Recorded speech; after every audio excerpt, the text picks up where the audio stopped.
आप सभी को मेरा नमस्कार। विश्व के इतिहास में मेसोपोटामिया टॉपिक अभी भी चल रहा है और इससे कहीं महत्वपूर्ण जो प्रश्न निकले हैं और जो टॉपिक हैं उन पे मैं आपके साथ लगातार चर्चा कर रहा हूँ। और इस कड़ी में आज भी मैं आपके सामने कुछ महत्वपूर्ण जो टॉपिक है उस पर चर्चा करने वाला हूँ। लेकिन इससे पूर्व मैं आपसे रिक्वेस्ट करता हूँ, जो भी लोग इस चैनल को देख रहे हैं प्लीज़ इस चैनल को लाइक करें, शेयर करें और सब्सक्राइब करें, ताकि वीडियो की जो रीच है वो आगे तक पहुँच सके। जो विद्यार्थी हैं जिनको वास्तव में इन टॉपिकों की ज़रूरत है, समझने की ज़रूरत है, वो समझ सकें। तो अब मैं आज का जो टॉपिक है उसे शुरू कर देता हूँ। आज जो बताना है वो मारी एक शहर है, उस शहर का जो महल है, जिब्रीलिन नाम के एक शासक रहे हैं और उनका जो महल है उस महल से जुड़ी हुई चीज़ें एग्ज़ाम में पूछी जाती हैं। चलिए उसे थोड़ा देख लेते हैं, समझने का प्रयास कर लेते हैं। सबसे पहले जो राजा हैं जिब्रीलिन, जिनका नाम है, उनका टाइम पीरियड क्या रहा है? वर्ष 1810 ईस्वी पूर्व से 1760 ईस्वी पूर्व उनका टाइम पीरियड है। ये राजा हैं मारी नामक शहर। मेसोपोटामिया की जो सभ्यता है उस सभ्यता का नगर है मारी और मारी के शासक हैं राजा जिब्रीलिन। टाइम पीरियड है 1810 ईस्वी पूर्व से 1760 ईस्वी पूर्व। अब इस जो राजा है, इस राजा को जो महल मिला है वो मारी शहर से मिला। और ये शहर इम्पोर्टेंट क्यों रहा है, यानी मारी शहर सुमेर की सभ्यता में क्यों इम्पोर्टेंट था? पहला तो प्रशासन के लिए, क्योंकि ये प्रशासन का केंद्र रहा है और उत्पादन का केंद्र था। यानी बड़ी बड़ी जो उस समय जो भी कारखाने रहे होंगे वो कारखाने यहीं पे हुआ करते थे। साथ ही मूल्यवान धातुओं के आभूषणों का भी यहाँ निर्माण होता था।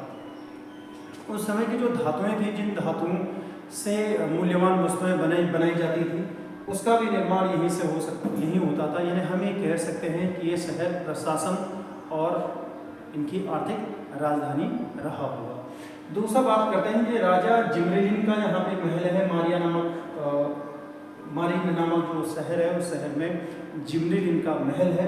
और यहाँ हमें एक चीज़ देखने को मिली है, मारी का जो शासक है जिब्रीलिन, उनका एक मित्र है और उस मित्र का पत्र लेकर आ रहा है उत्तरी सीरिया का एक शासक, जिसको कि महल देखना है। उस महल की जो चर्चा है काफ़ी दूर दूर तक थी कि जो महल जिस तरीके से बना, जिस खूबसूरती से बना वो महल है, उसकी चर्चा दूर दूर तक थी और उसे देखने का जो इंटरेस्ट था वो बहुत सारे शासकों में था, जिनमें से उत्तरी सीरिया के एक शासक के बारे में भी बात करें। अब इस राजा के अगर बारे में बात करें तो राजा की अब डेली रूटीन के बारे में बात करें तो वहाँ से हमें कुछ सूचियाँ मिली हैं खुदाई के दौरान।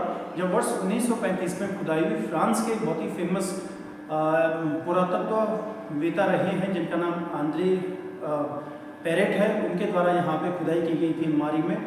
और उन्होंने इस खुदाई में ये पाया कि राजा के भोजन की जो मेज़ थी, उस मेज पे वो प्रतिदिन उसने कई सामानों को उसने महसूस किया या पाया है, जिनमें खाद्य सामग्री बहुत ज़्यादा रही है, जिसमें रोटी, मांस, मछली, फल, बियर और शराब। मैंने कहने का मतलब है राजा की जो डेली रूटीन था, वो जो खाने पीने का शौकीन था, राजा अपने जो उसके महत्वपूर्ण जो व्यक्ति रहे होंगे उनके साथ बैठ के वो खाना खाता था।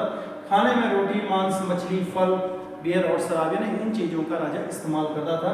उसकी जो टेबल है उस टेबल पे कई प्रकार के खाद्यान्नों की सूची हमें प्राप्त हुई है।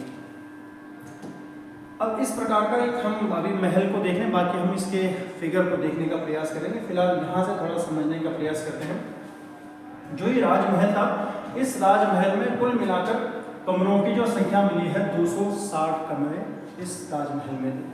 क्षेत्रफल की कुल मिलाकर बात करें तो 2.4 हेक्टेयर इसका क्षेत्रफल था। इस महल का जो क्षेत्रफल था 2.4 हेक्टेयर था।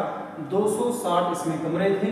अगर हम प्रवेश द्वार की बात करें तो प्रवेश द्वार इसका उत्तर में था, यानी इस फिगर में मैं उत्तर इस तरफ दिखा रहा हूँ, उत्तर में इसका प्रवेश द्वार था। लेकिन जब हम दूसरा फिगर देखेंगे तो उसमें हम इस तरफ को देखेंगे।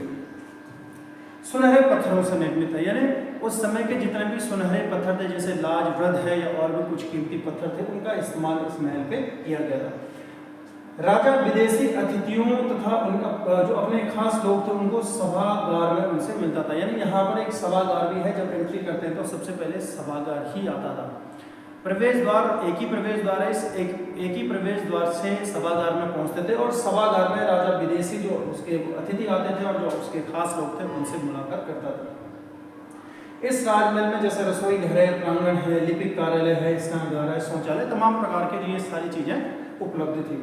अब बात करें, जैसे मैं पहले भी आपको बता चुका हूँ कि ये जो मारी नामक जो शहर है और इसकी जो खुदाई है, इसकी खुदाई वैसे 1930 से स्टार्ट हो चुकी थी, लेकिन इस महल की खुदाई में आंद्रे पेरेट जो फ्रांसीसी पुरातत्व के वेता हैं, आर्कियोलॉजिस्ट हैं, उन्होंने 1935 में इस महल की जो है वो खुदाई की थी। अब हम इसे देखने का प्रयास करते हैं फिगर के हिसाब से। ये वास्तव में इस तरीके का वो महल है। अब प्रवेश द्वार, जैसे कि मैंने पिछले वाले फिगर में आपको उत्तर से दिखाया था, डायरेक्शन तो इसकी उत्तर है, तो यहाँ से इसका अगर बात करेंगे तो प्रवेश द्वार इसका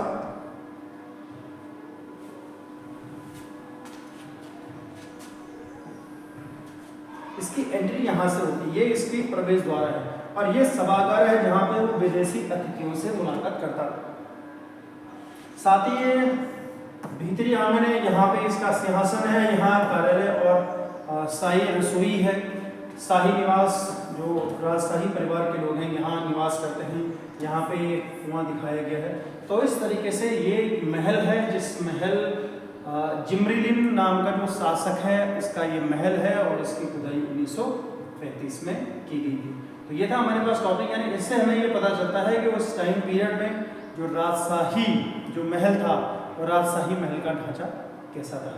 तो ये आज का हमारे पास टॉपिक था, जिमरिलिन शासक है मारी नामक शहर का, खुदाई हुई, कितने उसमें कमरे मिले, किसने इसकी खुदाई करवाई, ये हमने इसे समझने का प्रयास किया है। फिलहाल आज के लिए इतना ही। आपने इसे देखा, बहुत बहुत धन्यवाद।